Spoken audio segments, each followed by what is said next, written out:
साप हा शब्द उच्चारल्याबरोबर आपल्या डोळ्यासमोर सरपटणारा प्राणी येतो.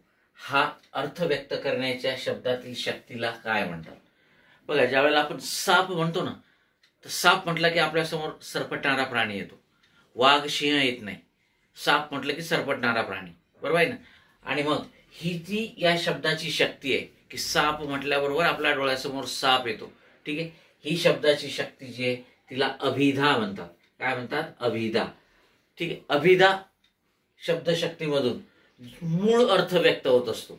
जो आहे तोच, इथे कुठलाही वेगळा अर्थ आपण घेत नसतो. ठीक आहे, एखाद्या शब्दाचा रूढीने परंपरेने आपण जो अर्थ घेत आलेलो आहे तोच अर्थ इथे घेतला जातो. आणि म्हणून अभिधा शब्दशक्तीतून व्यक्त होणाऱ्या अर्थाला वाच्यार्थ म्हणतात. वाच्यार्थ म्हणजे काय?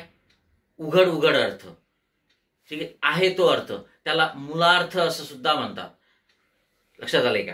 आणि म्हणून इथे साप म्हटल्याबरोबर आपल्या डोळ्यासमोर सापच येतो आणि म्हणून ती अभिधा शब्दशक्ती आहे.